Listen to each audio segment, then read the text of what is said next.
Това е един специален автомобил, освен че е изключително красив. Е в първия в историята купе автомобил с 4 врати. Автомобилът се нарича 6-та серия Гран Купе.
Изглежда наистина уникално. По вдигнатите телефони с камери разбирам, че също и на вас ви допада.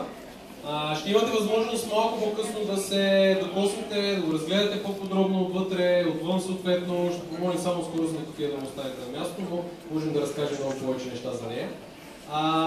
Организационни информации, които следват от тук нататък.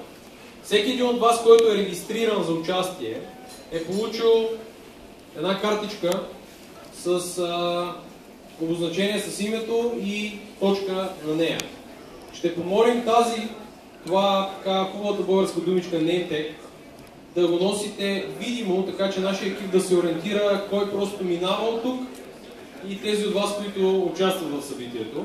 Защото през изминалите дни имаше интересни герои, много опитващи се да се вмъкнат в някой автомобил и да го карат.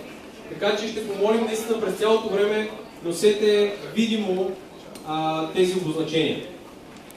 На тези картички има 4 различни цвята точици. Червен, син, зелен и сив. Това са 4 различни групи, на които